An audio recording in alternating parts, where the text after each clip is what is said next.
So this is the group that you see over here. And so let me, without much ado, begin with the session.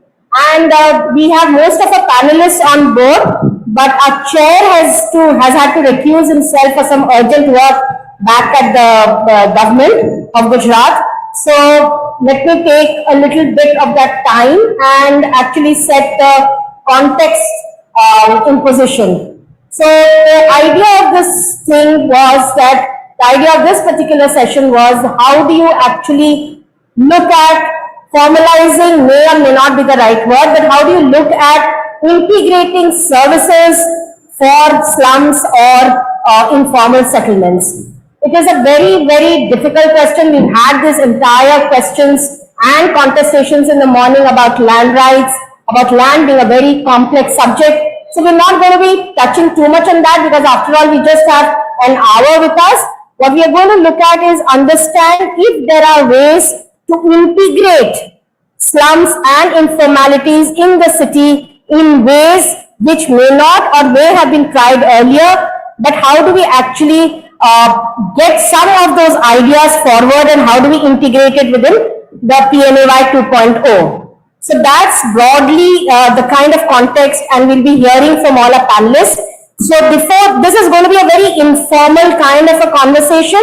So the format is going to be, let me introduce all the panelists at one go. Then I will take some time for them to give us one particular point or one particular insight into the subject. Then we'll come back again and then open up to specific questions from each one of them. So that's how we'll go, and we hope that we'll have some time for the audience also to interact and share their ideas with us. So having said that, again, thank you for being here. And we'll begin with a quick round of introductions in no particular order. So we have Banashri over here. Banashri, you'll have to wave, yes. Banashri over here. Anshu, can you see and hear us? I hope you're not. Okay. So Banashri is an architect, urban planner, researcher, teacher. She wears multiple hats, and she works as an independent consultant and is also part of the faculty of the Institute for Housing and Urban Studies, Development Studies in Rotterdam.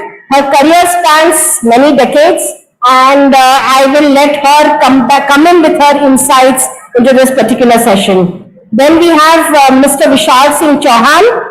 He is the commissioner from Davis Municipal Corporation, and he comes to us from Madhya Pradesh. And we hope to hear some of the interesting ideas that he will bring in from his side of the story into slum integration and basic service integration.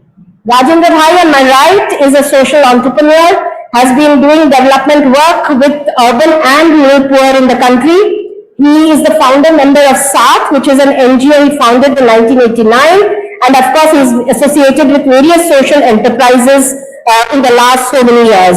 He has experience of development and social entrepreneurship, and we'll be hearing particularly from him about one specific case study of Ahmedabad. Dr. Amita Bhire, Amita, you might want to. Currently, you're not the dean, I understand. Okay, she's professor in the School of Habitat Studies, and she's with the Tata Institute of Social Sciences. She's been deeply involved in studying issues related to urban poor communities, community organizations and housing rights movements and advocacy group. And her recent work with the School of Habitat Studies has been on the issue of urban development, in particular those concerning urban transformation. She is also a part of various committees in the government to take some of her ideas forward. We do not have Darshini Mahadevia, who was supposed to join with us for some personal reasons. And last but not the least, there's Anshu. He's been a friend, a co-traveler. He's the co-founder of an organization called Seeds, which is based in Delhi. They're a group which works around disaster resilience, and he's worked extensively on disaster risk and climate emergency issues. He has coordinated community-based action projects, trained practitioners, led interagency efforts, and conducted research. He's also been an advisor and consultant to numerous government and non-profit agencies, and he's also co-edited the IFRC World Disaster Report 2016 and also authored many chapters on urban resilience. So with that, thank you so much for every... Okay, okay. So we will have another panelist who's kindly consented to join us. Mr. Partha Mukhopadhyay will be here. He is with the CPR and he will join us in some time. So thank you so much. So with that, as I said, it's going to be a conversation. So let me begin very quickly by asking all the panelists over here to very succinctly tell us maybe in a sentence or two what is one of the critical insights that you all want to bring in before we open out the discussion into service integration in urban slums.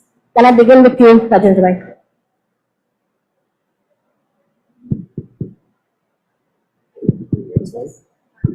Yeah. Thank you, Barsha. Thank you for inviting me to the Indian Housing Conclave. You started by saying that how can slums be integrated? What I would say is that they are already socially and economically integrated into the city. Yeah, very much integrated into the city. What the part that is really missing is, you can call it formal integration or you can call it legal integration.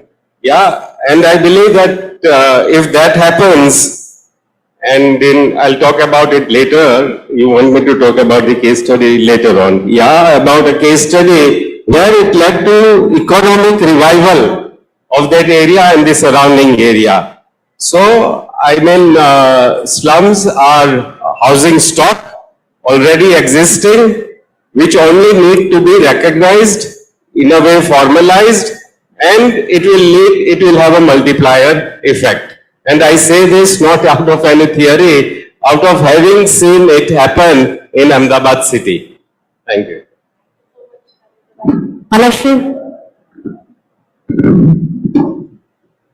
Thanks to the Indian Urban Housing Conclave for inviting me, and Barsha, and namaste to everyone present here. My position on the subject is that in our cities, what we call informal settlements are actually normal settlements. So to give them the status of informal is something which I would question, because just as Rajendra Bhai said, that they are, in terms of social and economic activities, they are very much integrated in the city. But I would also add that our cities, the Indian cities, as well as cities in the developing world, are like mosaics. Yeah? You have different parts of cities which are different. So we have to look at cities in that way and see that which are the neighborhoods which are deficient in certain things, and see how we can make that up, instead of giving the stigma that this is informal, this is formal.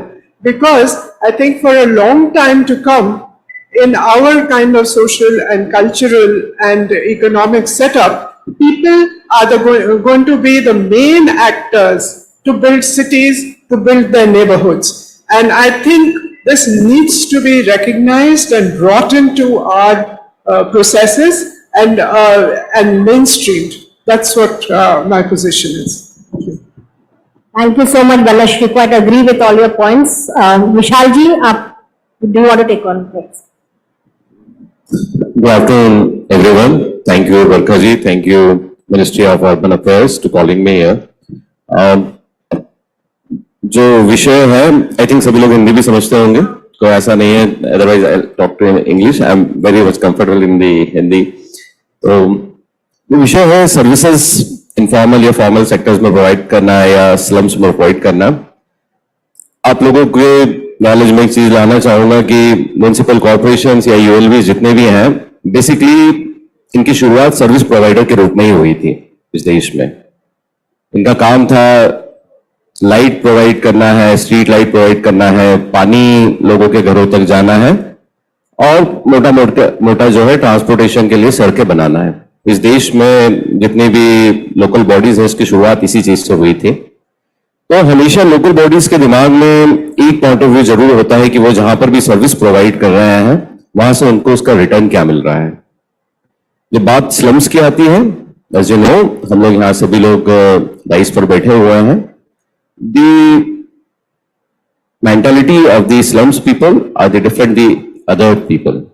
So जब इस तरह की एक सोच आ जाती है कि जब हमें बाकी सारी चीजें फ्री में मिल रही हैं, तो म्युनिसिपल सर्विसेज क्यों चार्जेबल होती हैं? यहाँ आके सारा मसला जो है बिगड़ता है और फिर यहाँ से चीजों के बिगड़ने की शुरुआत होती है कि किस प्रकार से हम लोग स्लम्स में बेटर सर्विसेज नहीं देते हैं. आई थिंक मैं बहुत छोटा सा इश्यू यहाँ छेड़ रहा हूँ, हम लोग बाकी इस पे और बात कर सकेंगे आने वाले टाइम में. Thank you very much. Thank you. Amita?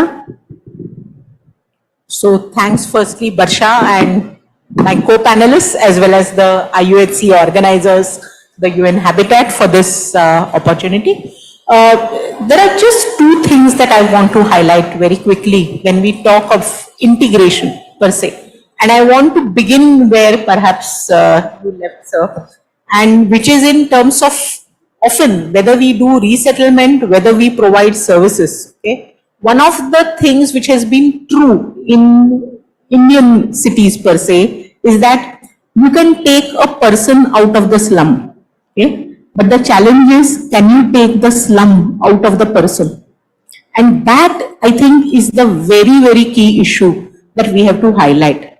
What does it bring forth to us? It brings forth two interesting and important dimensions. One is the dimension of livelihoods and vulnerabilities, which exist at a household level. Why do people stay on adverse terms, okay, in the so-called integrated and very much within the city settlements, but of extremely poor quality housing, other living conditions which are adverse? Okay? So we have to think about that connection to the livelihood definitely.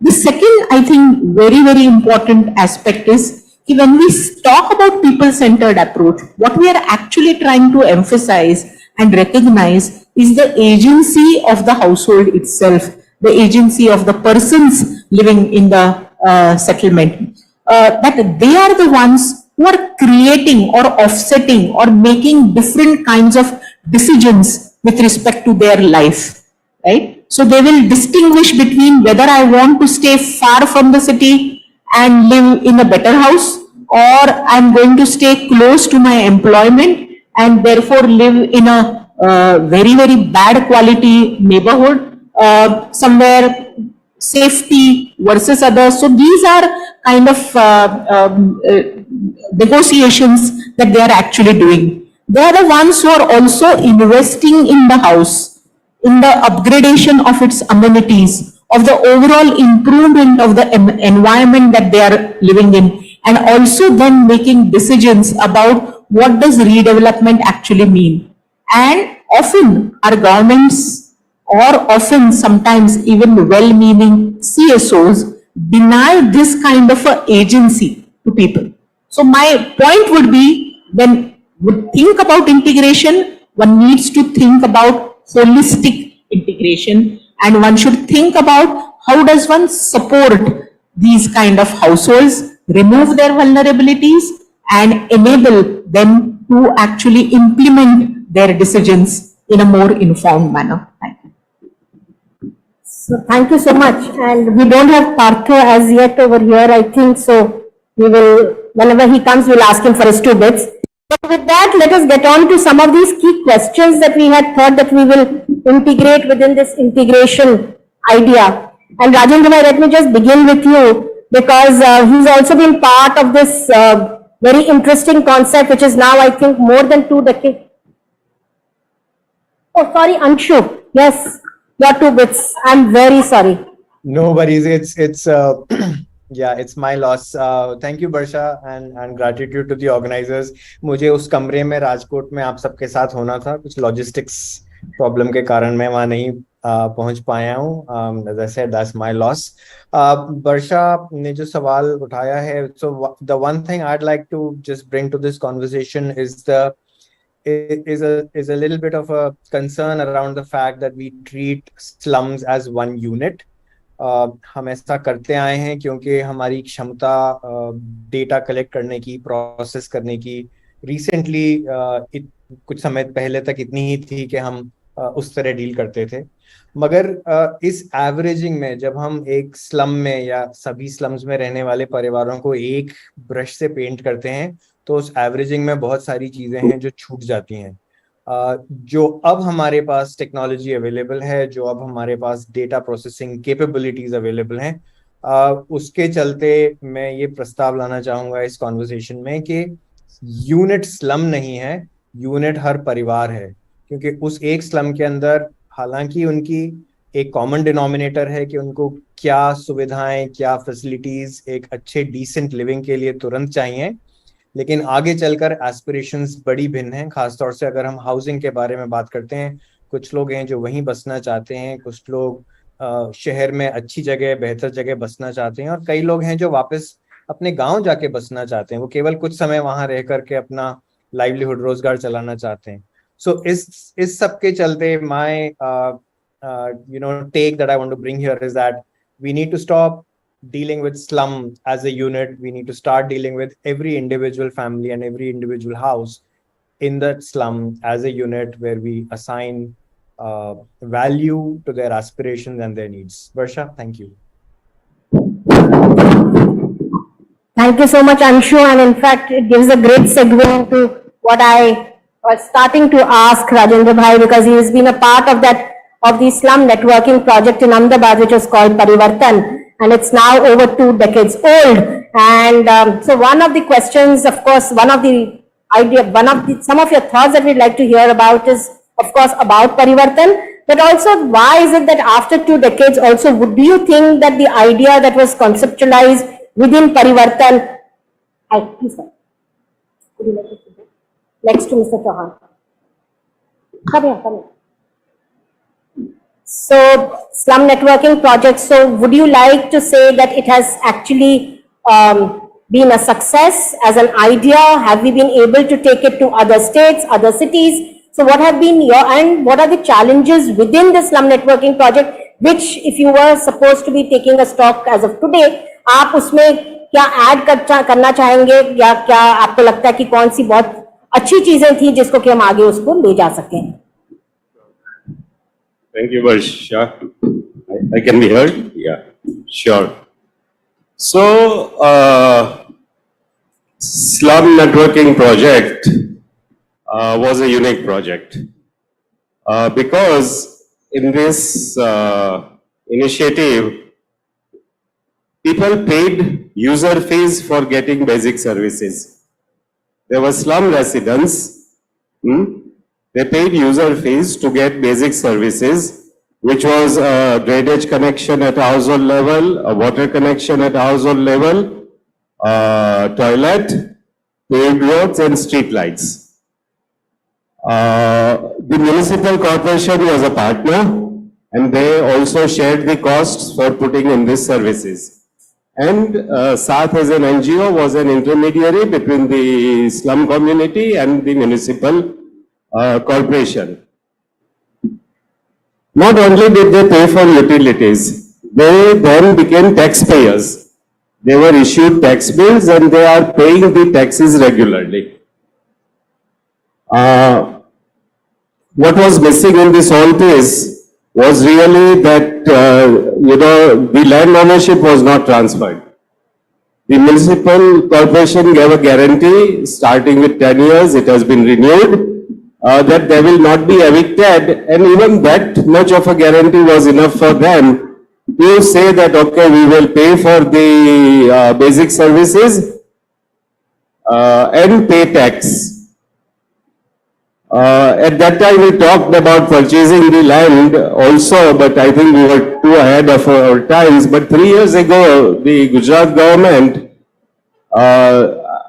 said that, slums or any occupation on land which comes under the Urban Land Ceiling Act can be bought by people staying over there.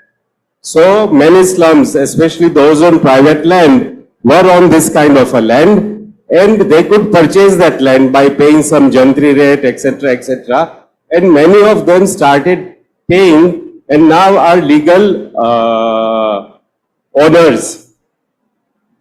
In terms of impact, yeah, oh, I mean, obviously, you get this kind of basic services. It will, the biggest impact that you will see is on the health of people.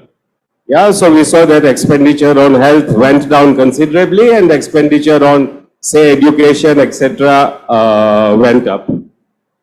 What we were not prepared for at all, we didn't expect, it came as a huge surprise, is that how people started upgrading their houses. From a very kacha kind of a structure, making it into a pakka structure. So that means, proper flooring, pakka walls, maybe a slab, maybe an extra room, a bathroom, tiling the floors, etc., etc. They did it on their own, out of their own resources. Of course, some of them took loans from Seva Bank, from the Saath Savings and Credit Cooperative Society, and they upgraded their houses, which really led to an economic revival of those slums. It was no longer, because you had, there was money to spend, people to be employed, so even the economic activities increased over there. I think the biggest difference that I could see is that, residents of the slums no longer saw themselves as slum residents, but they saw themselves as citizens of the city. Now that I think is a big mind shift. You feel that the city cares for you and automatically you will contribute in some way or the other to the city. So it was going on very well. We worked, when I say we, I mean Saath, Mahila Housing Trust and other NGOs.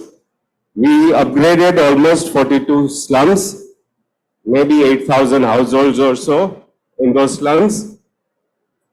And then, suddenly, somehow, the municipal corporation executive head said that no, we should not continue with this, number one. And number two, JNURM came into the picture. Yeah, and somehow JNURM has been imagined and executed as building new structures, building new houses, the element of incremental housing, which really slum networking was somehow not interpreted in the correct way in JNURM. So I don't think any city in India which took JNURM funds used it for incremental housing. So I think that is really what went wrong. If you ask me what is really required, I would say is that if some kind of a formal recognition is given to those households, the rest of it they will take care by themselves. And it will lead to economic growth. For example, they would start upgrading their houses, they would take credit, they would be able to take, they would get proper documents which they can leverage for other purposes. So I think that is the kind of impact that they can, that incremental housing which is recognized, the ownership is recognized, that is the biggest difference that can be made. Yeah. So thank you so much. I think that that actually brings in this entire idea about land security and not land ownership that could start the entire process of integration. So having said that, can I now invite Partho, you, because you've worked extensively on the regulatory, the economics of this entire integration component. And first of all, thank you for joining us for this session. So having said that, we just heard from Saath about the importance of recognition to start building a better life and look into transformation of these individual households. So having said that, what my question to you or the thought that I would like you to dwell upon is the challenges that there are, the regulatory planning, management, operational challenges that there are which come in when we try to look at city level, like trying to look at integration of services to the informal settlements. Thank you, and I'm really sorry that I sort of walked in later. Sort of between the exhibition and this conference, I got lost at various places. No, I think this question also came up right in the first session itself today, when Tulasi spoke about this idea that somehow there is this moral hazard in case you do any improvements to slums. If you give land rights to slums, will that not increase the number of slum dwellers? Now, it is true that there are strategies of acquiring land which involve settling a slum and then eventually trying to take over that piece of public property. But that is unlikely to benefit the slum dwellers themselves in that sense, right? And I think one of the, and it's important therefore to de-link this relatively continuing narrative of a moral hazard that is there with respect to slum improvement and put that aside and either address it front on. I was looking to see, I briefly saw Tulasi there, I was going to try and see how one could engage with that process, but it's important to engage with that process directly. That's the first issue. Because that is one of the reasons, that mindset is one of the reasons why government schemes are not designed for incremental improvement in housing, right? But the second thing that is important, I think, is also to realize that that world is changing. The use of BLC in PMAY, which is essentially a correlate of what happened from IAY to here, I think was, in some sense to my mind, a structural break into how we are approaching this whole issue. Because fundamentally we recognize the language says it is not for improvement, there is a separate BLC extension, but a lot of these has largely been used as substantial home improvement loans, basically because as long as you had some, as you said, security of title, and I was just talking to Bijal Ben earlier about the de facto and de jure ways in which title is provided at different spaces. And in many places, sometimes, recently, I was reading news reports about demolitions in Porbandar and so on and so forth right here, where even if you do have de facto title and you don't have clear de jure title, then there might be issues about A, providing services, and B, you might, like Katputli colony in Delhi, you might have been there for 50 years, but you might disappear even so, right? So, and it is in that context that moving to the kind of legal frameworks that Odisha, which Shikha spoke about extensively in an earlier session, is an important step that is also required. And I think one of the issues within civil society communities and slum networking groups and structures is the fact that they have largely their talents and skills and the way they have approached their engagement with government has largely been about securing certain de facto rights. But they have not really engaged as much on the de jure part. These are not communities who are engaged with governments and says, "Aap कानून पास करिए, आप कानून बदलिए, कोई नया कानून लाइए." That engagement is not as strong as the first engagement. And it is linking these two kinds of organizations that I think is important. I think the moment has now come where you try and move forward on the de jure front as well. The second thing that is important to realize is that even on the de facto de jure story, we are beginning, and Amrut 2.0 is a good example, to recognize that you are going to be providing basic services to people without regard to tenure status. And it's natural because if you are essentially providing 24/7 water, quote unquote, to all villages and every structures, then it is to say that some residents will be left out of providing 24/7 water because of the tenure status of the resident sounds odd. And what previously used to be, भाई ये पैसा खर्च करेंगे फिर कल को ये तोड़ देंगे तो ये सारा इन्वेस्टमेंट बर्बाद हो जाएगा, that mentality I think is now changed because I don't think governments are richer, therefore 5-10 crore अगर बर्बाद हो भी जाती है तो the politics and the economics change differently.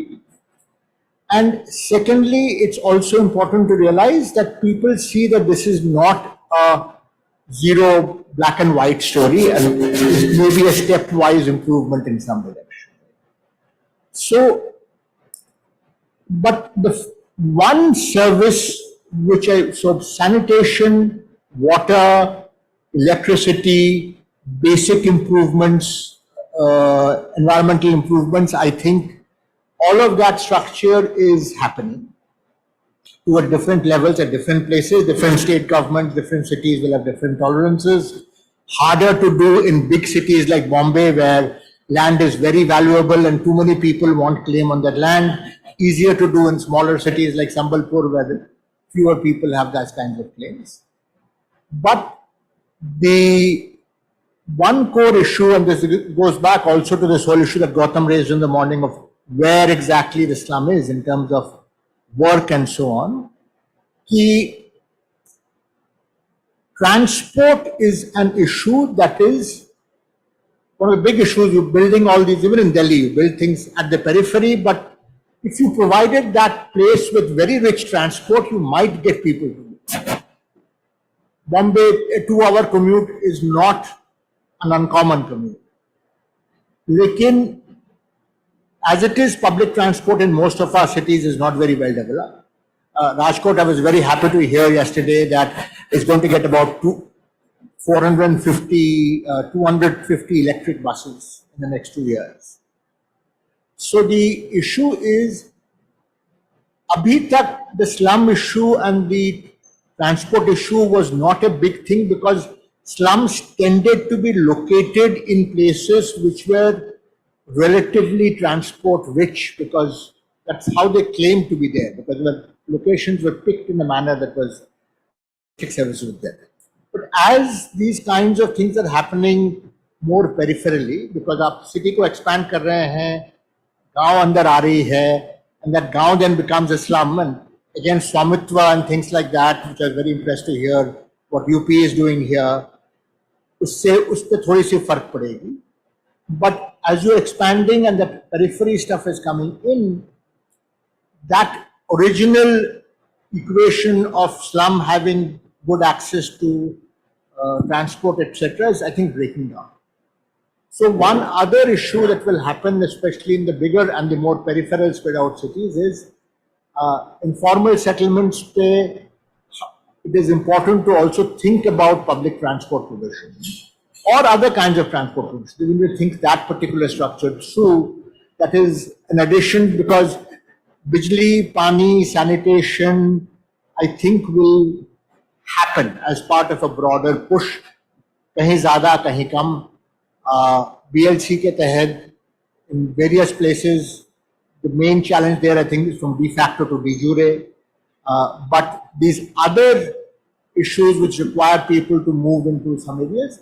And finally, the issue that you raised, sir, about incremental upgradation.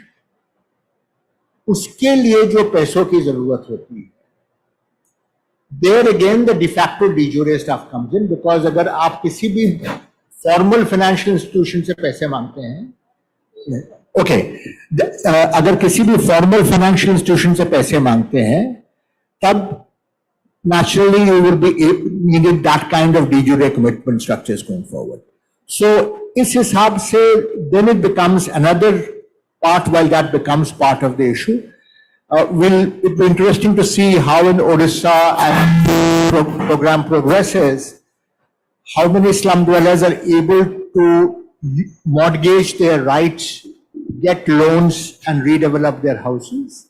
That is, I think, something to watch out for. But that's how I see most of these structures coming through. In terms of the regulatory structures, these are the key interventions that would be required. Thank you.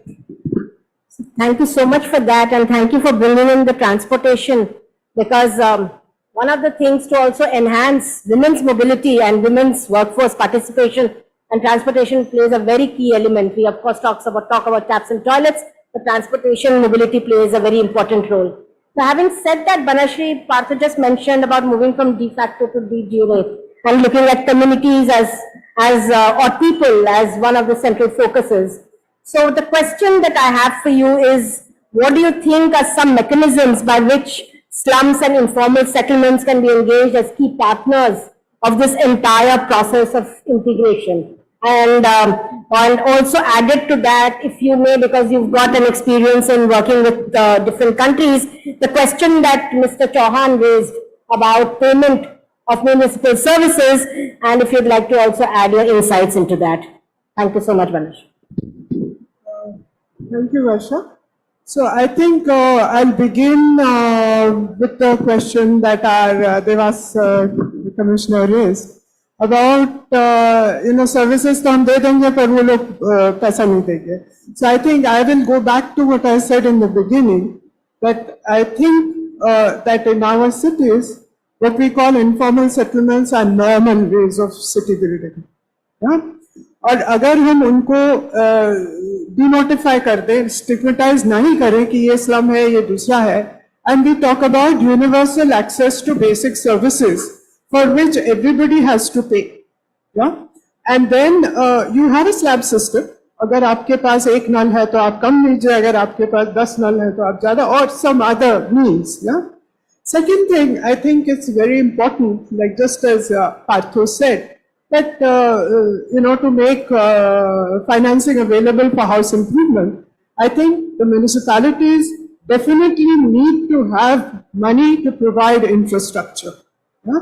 Whether it's through your finance commissions or whatever, because especially now we heard in the morning sessions that most of the BLC is happening in the tier 2, tier 3, tier 4 ULBs. Yeah. They don't have the money. And like for instance in Madhya Pradesh, 2.8 lakh pattas were distributed for BLC in the outskirts. Yeah? So how will the trunk infrastructure be extended? So how do you do this integration? I think there are some practical issues which are very much linked with finance and which are also linked with planning. कि आप बाहर अगर दे दें कहीं उनको, तो where are the roads? Where's the transport linkages? मकान तो हम दे देंगे और in the count it will sound very good कि Madhya Pradesh X, Y, Z has built so many houses, yeah. But have we been able to integrate them? Have we been able to recover the costs of that on a long-term basis? Yeah? So that brings me also to another issue in this whole thing, that of this lifetime costs, yeah, of any kind of housing, and how people need to be involved in this whole thing. Like for instance, whether it's in Mumbai or in Partho gave the example of this Katputli colony, the famous Katputli colony, which is never ending and raising a lot of questions and controversies. Do the people know how much they will have to pay for their daily living costs, for running the lift, for pumping the water up, for maintenance of the building, and so on? Yeah. So the costs for them increase, plus the environmental footprint of that particular thing goes up. Yeah. As soon as you talk about building which is close to the ground, not only are the building costs low, but then also you don't have the recurring costs of all these various things which people have to eventually bear and which we as society have to bear. Yeah?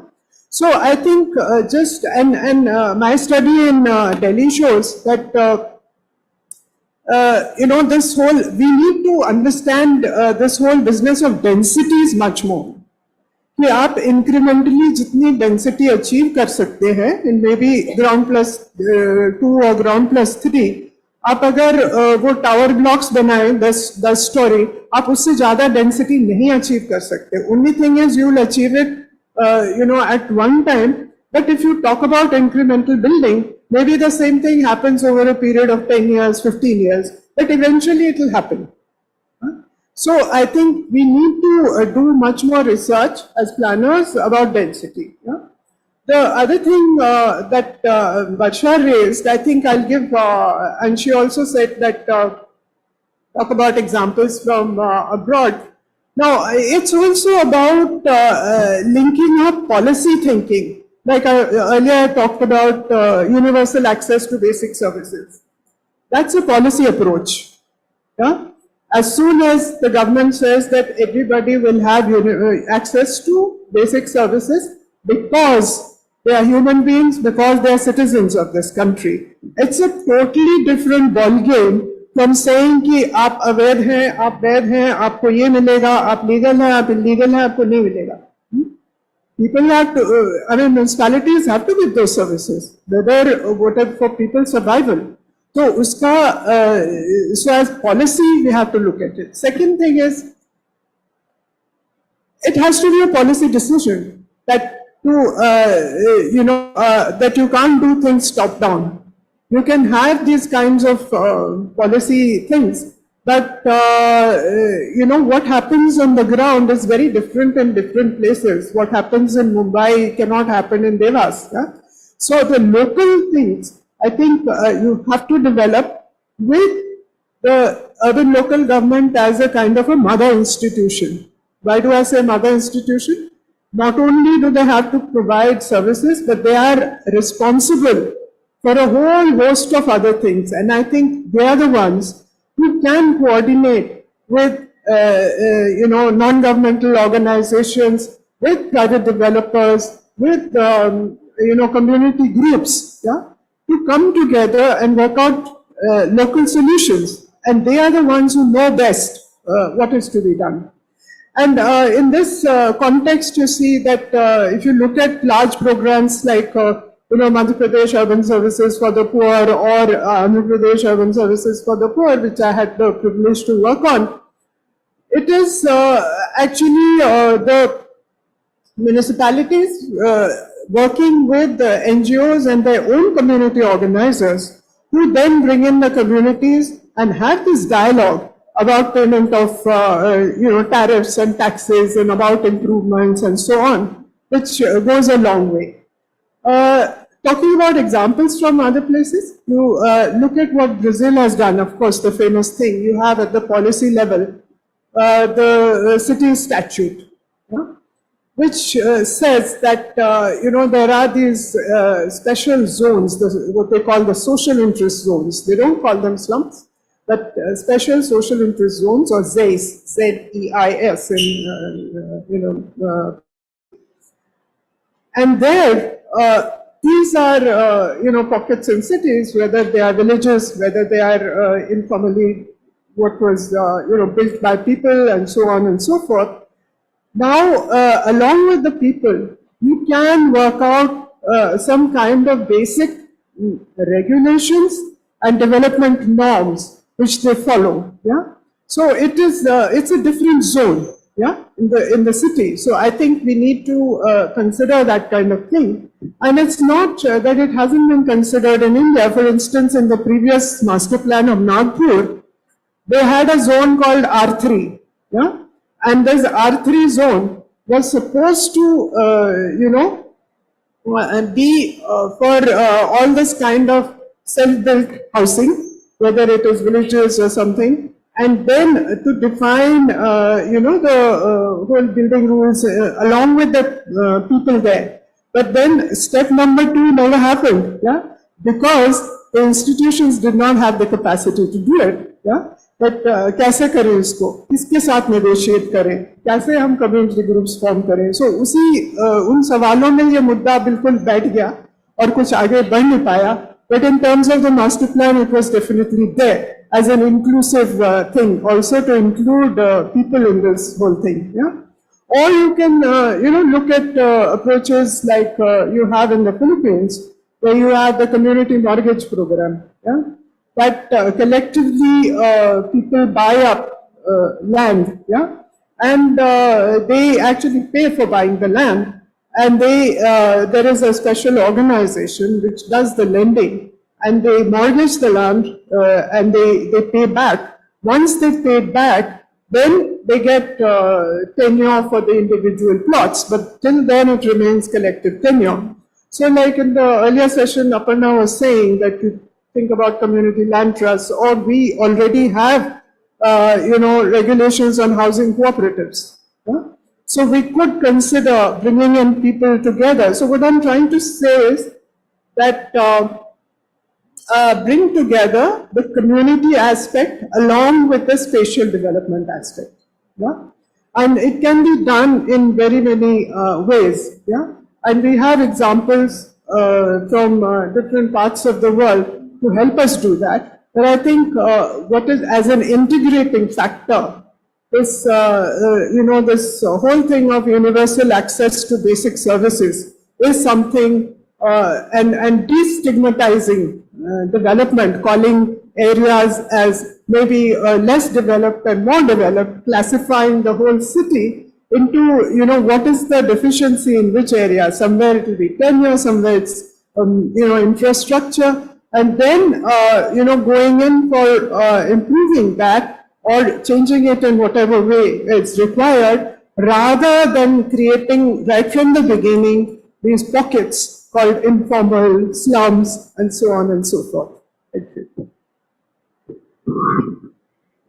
Thank you so much, Banashri, for putting that in perspective. And one of the things, and why I'm picking up just one right now, will of course summarize at the end, is because I'd like Anshu to come in with his thoughts on this. When Banashri spoke about the environmental footprint of integration. So Anshu, who's been working, Anshu, I hope you're all there. Yes. Yes, okay. Yeah. So Anshu, since you've been working on resilience and factors of sustainable innovations and nature-based solutions, so my question to you was, how do you think, or can you suggest some models which are affordable, durable, do not, and have a positive environmental footprint in trying to provide infrastructure in these overlooked areas that we've been speaking about? So your ideas on that, Anshu. Yeah, Barsha, thanks. And as you said, this connects well with what Banashri was just saying. So I come from a background of working on disasters and building resilience. For years, we've worked around urban risk, and the conversation has been around mostly around flooding, some bits of coastal areas where we work around cyclones and storms. And in the last 5-6 years, one distinct shift that we've seen is that a lot more people are prioritizing heat as a problem when we work in these slums. So whether or not it can be attributed to climate change, but the fact is that there's recent research which is very clearly showing us that as on date in our cities, the city itself is about 5 to 6 degrees warmer than the neighboring countryside. We call that the urban heat island effect. Within a city, the slum pockets are about 5 to 6 degrees warmer than the rest of the city, because there is very little vegetation and there's very little capacity to absorb heat in these pockets. And within a given slum, a house that may be made of materials such as tin roofs can be about 5 to 7 degrees hotter inside during the day than the outside temperature. So if you put all of this together, then it's very clear where we are seeing shifts in the kind of problems we see. And as rightly said, their contribution to this. So when we work on these climate action plans for various cities which are coming up now, we see that the emissions from these sectors is almost nil. It's negligible. And the impact is highest in these pockets. So we've been working in Nagpur, that Banashri spoke about. We've been working in Delhi, and this has been a consistent piece recurring in the last few years. Even in 2022, while as an average in the year, we have not seen temperatures go up that significantly, but as in many other parts of the country, this year's heat came much earlier. So late Feb, early March was when we were experiencing heat waves in the heat belt of the country. And that has really taken people by surprise. And that's what we are hearing a lot when we speak about risk and resilience. And then the moment that gets over, in fact, just about 10 days ago, we wound up our relief camps in Delhi, where there were 8,000 people who were displaced from the flood areas of the Yamuna because there was flooding happening in the river. These were slum communities. They didn't make headlines, but 8,000 people made homeless for weeks should be something that we need to take note of. Now, now looking at where to find solutions, and one engagement we've had very constructively with various stakeholders is that so far we've been trying to look at very industrial solutions to meet the housing gap. But then if you look at the materials and the technologies we are pushing, there is an inherent problem that we are also bringing with that. One problem is, of course, of the materiality and the carbon cost and the carbon and energy footprints of these houses themselves, not just while we build them, but also when we operate them. So when I spoke of daytime heat in a slum house, the problem in those houses which have got upgraded to brick walls and concrete roofs is that the roof slab heats up so much because, again, there's no shading, there's no cooling, that the night temperatures in these houses is way higher than the other houses, and there's huge discomfort. There are numbers that we are now beginning to see around heat stress that gets built up due to these conditions that then reflects in the economic productivity, adults, children's alike. In this whole narrative, when we look at what is being done locally, which is innovative, is where these people bring with them from their original rural, hinterland lifestyles, is very local nuanced solutions which are actually helping. Again, as I said, they're not happening at the slum level, but they're happening at household and house levels. Is around pool roofs, which is a new buzzword when we talk of heat, urban heat specifically. But it's a traditional thing that has been there in our rural housing for decades, for generations perhaps. How we've cooled our roofs through light colored things, through shading, by stacking things during the summer. And then we've been looking at various ways in which this can be promoted. This can be brought into the, while we don't talk about building bylaws in these settlements, but some kind of rule of thumb that can apply on the material, the technology, and the design. And through these very frugal ways, we are able to bring temperatures down very significantly by 7 to 8 degrees for indoor temperatures during the summers. We are able to look at resilience around floods through improved early warning systems. We are able to look at better holding of slopes. Down south, we've had a huge problem. In the hill states, we have a huge problem around unstable slopes that give way, specifically during the rains. So there's a range of things that are happening that are being held locally, but that don't get accounted when we are trying to bring these very high-end technologies, some of these as imported technologies that we want to apply, because we believe that scale can only come through industrial and high-tech solutions. But in our work and where we work in post-disaster situations, we call this owner-driven reconstruction. I guess the owner-driven component can be brought in even to resilience building, even to core housing. And that's where we find not just high levels of acceptance, but we find the bringing in of this traditional knowledge, these local wisdom, these local innovations that can offer us a lot. So I'll pause here, Barsha, but I do continue to push the fact that the granularity of our view has to improve. We need to look at what individual families, individuals who are champions in these communities bring and can offer to solutions that we put together. Barsha? Thank you so much, Anshu, for bringing in the entire aspect about accounting for the local wisdom and local innovation somewhere. So I think that's also a takeaway for the next phase of PMAY. So having said that, and just zooming out a little bit, Amita, from the conversations that we've been having, but related to what has been the basic essence of this discussion, with your experience of teaching and working on urban studies and urban research primarily, do you see infrastructure, service provisioning, integration, slum redevelopment, all of these words, and all of us know it, but what we want to hear from you is, what are those measures? Do you see them as bringing in a paradigm shift in, or do you see them as strategies for urban poverty reduction? Do you think this could be one of the key things to look at the poverty reduction cycle, and looking at integration as one way of doing that? Thank you.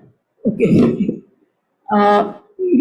While I was listening, one of the first things which comes to my mind and from my experiences, there are really many different silos through which one is approaching issues which are linked to informal settlements and their formalization. So, for example, one is poverty alleviation, and poverty alleviation, very interestingly, so institutionally also done typically by city level governments under frameworks like you have had Nehru Rozgar Yojana and Suvarna Jayanti, and then now NULM kind of a thing, very welfareistic, no understanding, and again a homogenized target group, and no caring approach even there, because it is still done by a city government equipped with a municipal law through which every slum dweller is an illegal person, or encroacher, or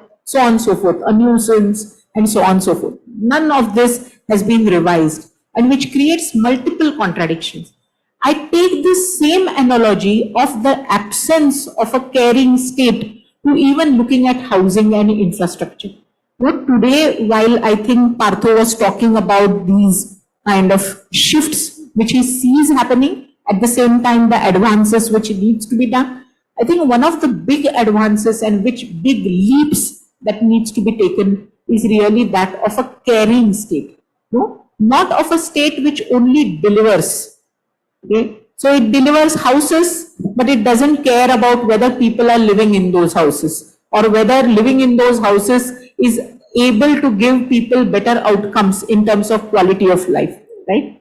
It improves infrastructures, but often at the cost of indebtedness, displacements, and so on and so forth, right? So how does one bring in integration across all of this? And for me, I think bringing in caring, bringing in empathy is very critical. So I'll just give you two examples of this, what I mean by this caring state.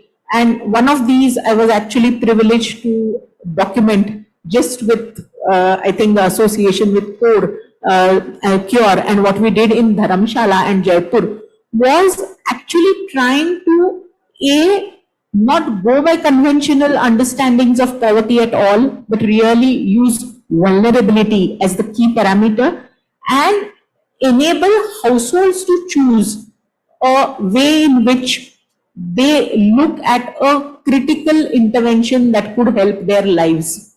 Okay? And they have used that particular financial intervention. Okay? So it has been in some households the introduction of a bathroom in their houses. Okay? In other places, it has been the ability to access a PMAY house. Okay? In another third house, it has been the ability to improve one of their rooms so that it can be used as a room where tuitions can be conducted. But what this requires is a very granular understanding of what is happening. And we currently don't have the institutional mechanism for that, right? So we need to have, at a very micro level also, it can be through partnership with NGOs, or it can be partnership with CBOs, but that kind of granularity, when we think about poverty redressal itself and rethinking poverty from that point of view, that poor people also have agency. So that is one frame. The other frame, and I'll give you an example again from Mumbai, and this is about the Swachh Bharat, okay? And where in a particular area that I work in, called the M East Ward, there are about 300 applications for individual toilets which were filed with the municipal corporation, which have been sitting with the municipal corporation for about 5 years. Okay? And there has been no move towards approving those applications at all, because in one sentence, this caring, uncaring state tells us there is a lot of risk in putting in sewage lines in this area, because houses are packed fairly close together, and therefore we can't build toilets. Okay? Now the fact of the matter is that on the ground, all of these municipal engineers also know that these households already have individual toilets. Not just that, these are houses which are built on top of septic tanks. The contractors who have built these septic tanks and the toilets and the houses are staying in those very communities. Okay? So people know where to go if there is any collapse or there is any danger. Okay? And you have the municipal engineers and the municipal system which has benefited in a shadow manner from seeing that these toilets are constructed, but not approving them officially at all, keeping them in that illegal state. Okay? Now I want to therefore think about, when we talk about formalization, formalization has to happen through a caring state, which understands that there are legal citizens firstly, not all kinds of illegals and criminals who are staying in a place, who understand that there are differential vulnerabilities and who are therefore willing to also accommodate as far as possible within rules, within a larger regulatory framework, just as is done with other citizens. Thank you so much, Amita, for bringing in the aspect of caring and empathy in all of this municipal integration. Which brings us to you, Mr. Chauhan. That having heard everybody over here speaking about this entire informalities, formalization, integration, caring, empathy, participation, financial robustness, since you are the commissioner or you are a city manager of Devas, what do you have to say? Do you think all of this can work? What are your own challenges? And how do you think that we can actually start looking at this as an aspect to move forward with people at the center? So do you think this can happen, and what do you think will financially also, it would be interesting to hear from you that how does a municipality respond to some of these ideas? Thank you. I think we are short of the time, so I'll conclude my thing in a very short. मैं भी बैठे बैठे ये सोच रहा था कि हमें स्लम्स बुरे क्यों लगते हैं, और क्या poor leaving conditions, poor housings, या हमारे बहुत खूबसूरत शहर के ऊपर एक धब्बा, आसपास बड़ी अच्छी अच्छी कॉलोनी दिख रही है लेकिन बीच में एक स्लम दिखता है, बहुत टीम के पतरे लगे हुए हैं, बांस के खपर लगे हुए हैं, इसलिए हमें अच्छा नहीं लगता है. डेफिनेटली सभी चीजें हैं, किसी को किसी स्लम अच्छा नहीं लगता होगा, किसी को किसी और कारण से नहीं लगता होगा, सरकार को किसी और कारण से नहीं लगता होगा, इसलिए सरकार सबको मकान देना चाहती है. मुझे लगता है हर चीज का अपना इंपॉर्टेंट रोल है. अच्छी लिविंग कंडीशन होना चाहिए, अच्छे हाउसिंग होना चाहिए. And now we are into the urbanisation, तो एक शहर का फील भी होना चाहिए अगर शहर में कोई व्यक्ति रह रहा है तो. सरकार, I am into the government, but मैं यहां थोड़ा सा क्रिटिक भी होऊंगा. हम ये बात करते हैं, मैम ने बोला कि मध्य प्रदेश ने बहुत सारे बीएलसी बांट दिए, लेकिन हमने कहीं ये नहीं बोला कि जितने मैंने बीएलसी में मकान बनाए हैं उनमें से कितनों को मैंने सर्विसेज प्रोवाइड कर दी. कहीं ये बात नहीं हो रही है. हम सिर्फ नंबर्स बढ़ा रहे हैं. नंबर्स बढ़ाने के पीछे की अंडरस्टैंडिंग कुछ और है, which I can not discuss here. लेकिन मुझे लगता है कि आप जैसे सभी यहाँ पर सीनियर लोग बैठे हुए हैं, इट इज वेरी इंपॉर्टेंट कि हम क्या सिर्फ पक्का घर दे रहे हैं या अच्छी सुविधाएं दे रहे हैं, इस पर भी बात करना चाहिए. अभी हम लोग सिर्फ नंबर्स बढ़ाने पर बात करते हैं कि हमने इतने घर बना दिए, इतने लोगों के लिए कर दिया, लेकिन कितने लोगों को हम अच्छे लिविंग कंडीशंस दे पाए हैं. सिर्फ एक अच्छा घर होना अच्छे लिविंग कंडीशंस की गारंटी नहीं है. एक अच्छा घर तो किसी गांव के खेत में भी बना हुआ होता है, लेकिन क्या वहां तक सड़क होती है, क्या वहां तक सीवरेज होती है, क्या वहां तक वाटर लाइन होती है, क्या वहां तक वेस्ट कलेक्शन का सिस्टम होता है, और जैसा सर ने बोला है कि क्या वहां तक ट्रांसपोर्ट का माध्यम होता है, ट्रांसपोर्ट का कोई मीडियम होता है, अदरवाइज वही 5 किलोमीटर आदमी को पैदल जाना पड़ेगा। तो जो मुझे आपने प्रश्न दिया था मैं उस पर आता हूं, बाकी सारी चीजें आपके सोचने के लिए छोड़ता हूं कि क्या फाइनेंशियल सस्टेनेबल फाइनेंशियल जो है मॉडल होना चाहिए इस तरह की चीजों के लिए। डेफिनेटली जो सरकार काम कर रही है वो 2-3 अलग अलग तरीकों से काम कर रही है। जो हम काम कर रहे हैं, लाइक हम लोग बीएलसी में काम करते हैं जहां सरकार पैसा देती है, हम लोगों के लिए घर बना देते हैं। हम एचपी में काम करते हैं जहां हम लोग सस्ते घर प्रोवाइड करते हैं। लेकिन अगेन बात वही आती है कि सस्टेनेबल फाइनेंशियल मॉडल जैसा कोई एक जिसको बोला चाहिए फॉर्मूला हर शहर के लिए नहीं हो सकता। मुंबई के लिए अलग फॉर्मूला होगा, दिल्ली के लिए अलग होगा, इंदौर के लिए अलग होगा, देवास के लिए अलग होगा। कोई एक फॉर्मूला फिक्स नहीं हो सकता है। लेकिन निश्चित रूप से अगर हमें एक सस्टेनेबल फाइनेंशियल मॉडल पे बात करनी है तो म्युनिसिपल कॉर्पोरेशन को इन मामलों में थोड़ा इंडिपेंडेंट होना पड़ेगा। आप मैं कब तक सरकार की तरफ मुंह करके देखता रहूंगा कि मुझे पैसा मिलेगा तो मैं स्लम्स में काम करूंगा। उसके दूसरे तरीके हो सकते हैं, जो पढ़ रहा था स्लम्स रिडेवलपमेंट है। आप में से बहुत सारे लोगों ने रिडेंसिफिकेशन के बारे में सुना होगा कि कैसे गवर्नमेंट लैंड को रिडेंसिफाई किया जाता है to generate the money and to develop the institutional infrastructure और द हाउसिंग इंफ्रास्ट्रक्चर और द अदर पब्लिक इंफ्रास्ट्रक्चर। तो कुछ इस तरह के नए जिसको बोलना चाहिए टूल्स हमें लाना होंगे to get some sustainable financial model. जब हम स्लम्स में काम करेंगे तो यूएलबीज को सरकार की तरफ से लीगल सपोर्ट भी रिक्वायर्ड होगा about the building laws, about the FIR issues, about the redevelopment policy, about the redensification project, so that they have some special condition for the slum redevelopment. तभी मुझे लगता है कि आने वाले टाइम में म्युनिसिपल बॉडीज जो भी हो, छोटी हो बड़ी हो, वो कुछ फाइनेंशियली फ्री होके कर पाएगी। आप लोग जानते हैं आजकल it's all about the land. आज अगर मुझे सबसे ज्यादा पैसा कहीं जनरेट करने के लिए दिखता है, being I am also the Dewas development authority CEO.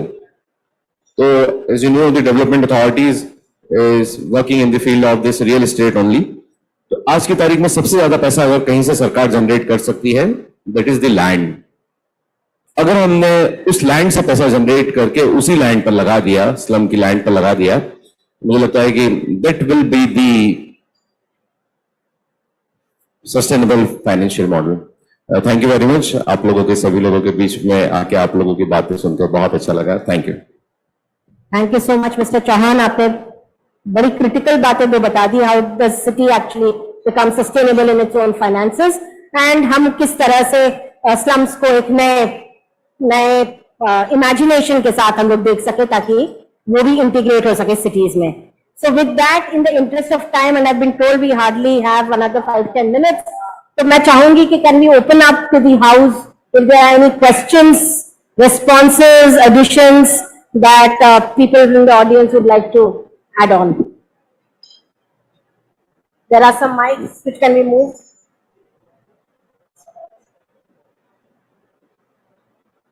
कोई है? हाँ, अपन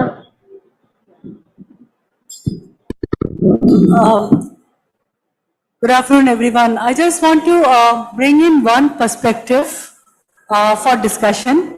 मेरे पास भी इसका जवाब नहीं है, पर हम सोचते हैं कि जैसे मान लीजिए नमक बहुत सस्ता है, लेकिन कभी खाने में किसी ने किलो नमक नहीं डाला ना।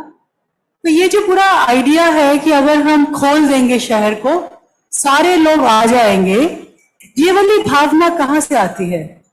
मतलब I am really kind of intrigued by it. I am not also having an answer for myself, but this idea that 24 घंटे के लिए पानी मिल गया, जैसे मान लीजिए बस की किराया फ्री हो गया, तो हर टाइम जाके बस में थोड़ी ना बैठ जाएंगे, जरूरत पड़ेगी तभी तो बैठेंगे ना, अदरवाइज क्यों बैठेंगे? That's one question that I'm just trying to understand, that where does this fear comes from कि सारे लोग आ जाएंगे। और दूसरा ये है कि जो स्टैटिस्टिक्स कहता है कि almost less than 10% of the land accommodates almost say 50 to 60% of city's population. तो जब हमको सस्टेनेबल फाइनेंसिंग करना है तो वो जो 3%, 4%, 5% जमीन है उसी से ही करना है, क्योंकि अगर हम उसको सर्विस कर दें तो हमारे ऑलमोस्ट 40-50% लोगों को हमने टेक केयर कर लिया. I'm just trying to understand that what could be the smartest way of doing the financing of cities. अगर land ही finance का resource है, which it is, no denying fact, तो कौन सा land हम पहले target करें? जिस जमीन पे इतने सारे लोग बैठे हुए हैं, इतना complex है, उसी से शुरुआत करें and then reach nowhere, या फिर यहाँ पे अगर सर्विस दे दें और लोगों को यूजर राइट दे दें और कहें कि चलो पहले कुछ साल इसमें निकल जाए जब तक मैं बाकी चीजों को ऑर्डर में लाता हूँ. So I'm just wondering the sequencing of it, sequencing of financing. So these are the, like listening to you all, you know, this was triggering in my mind. Thanks. Thank you, Aparna, for opening up. Are there any questions before I hand it over to the panelists? No? Okay. तो कौन लेना चाहेंगे इस राजेंद्र भाई? But not to answer this. My comment, and I have experienced that, is that look, it is a mistake to look upon slum residents as objects of welfare and charity. They should be seen as consumers. They consist of a large market. Just one example I'll give you. Again, Ahmedabad city. We convinced the utility to decrease the connection charge from 10,000 rupees to 2,000 rupees per household, and because of that, almost 85% of slum households got electricity, and the company's revenue shot up by 30%. The microfinance companies are already doing that. They see them as market consumers, and they are able to work. So I think we also need to look upon financing models where we look upon them as a large market rather than people requiring charity, welfare, government schemes, etc. So that would be my recommendation. Thank you. I just wanted to respond. So when I say caring state, for me caring does not necessarily mean welfare all the time. Okay. Rather, welfare can be extremely unthoughtful, uncaring as well, right? So I think recognizing the agency, but at the same time also recognizing vulnerabilities is equally critical. See, because I think there are some very unthinking kind of decisions we make. You know, 10% contribution hona chahiye. I see this in many of the Jal Jeevan Mission or the Swachh Bharat kind of a thing. Abhi 10% of what? And on a scheme designed by whom? Right? That decides the criticality of the 10%, because 10% can be 100 rupees and 10% can be 2,000 rupees, right? Per head also, right? And it can make the difference between access and non-access, or taking for granted access and बिल्कुल उसको afford ना कर पाना. So I think somewhere one needs to navigate between some of these tough choices. I also had a response to Aparna, and really I think thanks for bringing in such a thoughtful reflection, Aparna. I think the proportion of land that we are talking of is even lesser, isn't it? I mean, the three good studies that I know in Mumbai talk about 6% land under settlements. In Delhi, 1.5% of all land. In Ahmedabad, 2% of all land. So definitely we are not talking of 8-10% land. And that makes the question even more important and critical, perhaps. Thank you for that. And are there any quick responses from the panelists before we close down? Yes, quickly on the issue of how much land. So this is, I started it partly in joke, but it has now become no longer funny, because when we first calculated how much land was occupied by JJCs in Delhi, we estimated it was 1/3 the amount of land that was occupied by illegally parked cars. So parked cars, because in Delhi लोग गाड़ी street पे रखते हैं, और वो जमीन अगर आप देखें, just the amount occupied by private cars, it was 3 times the amount of land that was occupied by JJCs. अभी बढ़ गई है, because JJCs की जो तादाद है, the size of the JJCs remain roughly the same. गाड़ियों की संख्या तो रोज बढ़ती रहती है और वो essentially रास्ते पे ही खड़े रहते हैं. So the issue of what occupancy rights, what violations we recognize, and what violations we choose not to recognize also becomes another part of the story. And it's partly that discourse that becomes an issue. And finally, I would rather not think of slum dwellers as consumers, because it sort of makes me, especially with Krishna Devas sitting next to me, I would rather think of them as workers. Because fundamentally, I'm sure Devas is the engine which powers the industrial enterprises in Devas. A number of those workers are living in settlements which are not fully formal, indefinitely in some senses. So, and अगर वो नहीं होते तो ये 5 trillion की जो सपना है हमारा वो भी नहीं होता. So once we make that link, I think it's an easier reason to start focusing on that process rather than otherwise. अगर आप देखें अभी जो झगड़ा चली है यूके में between the Home Secretary and the Prime Minister, झगड़ा इसलिए हुआ क्योंकि प्राइम मिनिस्टर चाह रही थी कि इमिग्रेशन को थोड़ा सा इजी कर दिया जाए ताकि लोग आए और यूके में काम कर पाए, क्योंकि वहां पे काम करने के लिए लोग नहीं है. And if you stop make immigration very hard, restrict the right to the city, as Aparna was saying, GDP would not grow. So we need to recognize that if we're thinking of a growth nation and a structured nation, it requires the movement of people, or agar it requires them to move for a particular reason and be able to live in particular places. So I'd rather use the work lens to begin with rather than the consumption. Thank you. Just to add, I would say they are workers who consume. The last I would just like to say that, in the old days, this is 1935 onwards, Madurai municipality, they came up with a program called Hutting Grounds. Yeah? And that was in the old municipal legislation, but then it's sort of disappeared. So that meant that when new migrants come, they have a place to, build their hut, and they have water supply and sanitation there. Yeah? So that is the basic thing, but they cannot stay there more than 2 years, and they have to move on. Within that time, when provisions are supposed to be made for them. It was the ARHC of that time. Yes. So there are many innovations like this.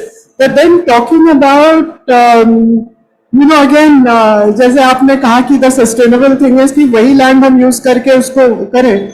That is a big question.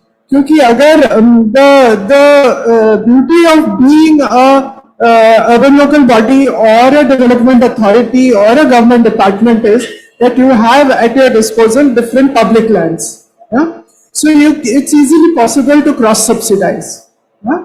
कि आपने central area में कहीं आपने अपना municipal shopping centre बना लिया या किसी उसको लीज पे दे दी land, and use that money then to develop other depressed areas. So I would certainly say that this requires a citywide approach rather than looking at it as a projectized approach. हम project by project उसको देखें. Thank you, Dhanashri. And we have the next panel sitting right behind us. So, Anshu, your final thoughts. Thanks, Barsha. Very quickly, I loved the question. We can't give answers. We shouldn't even try. But I love the question. Why do we believe that if we open up, people will just infinitely come to live in the cities? And I'd actually like to just add a sub question to that.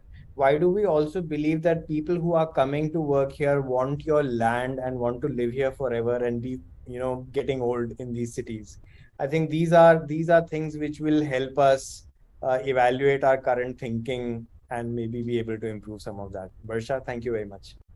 Thank you. So on that positive note, let me thank all the panelists and all the audience for your support, and see you. Thank you so much. Mansi, over to you. Thank you.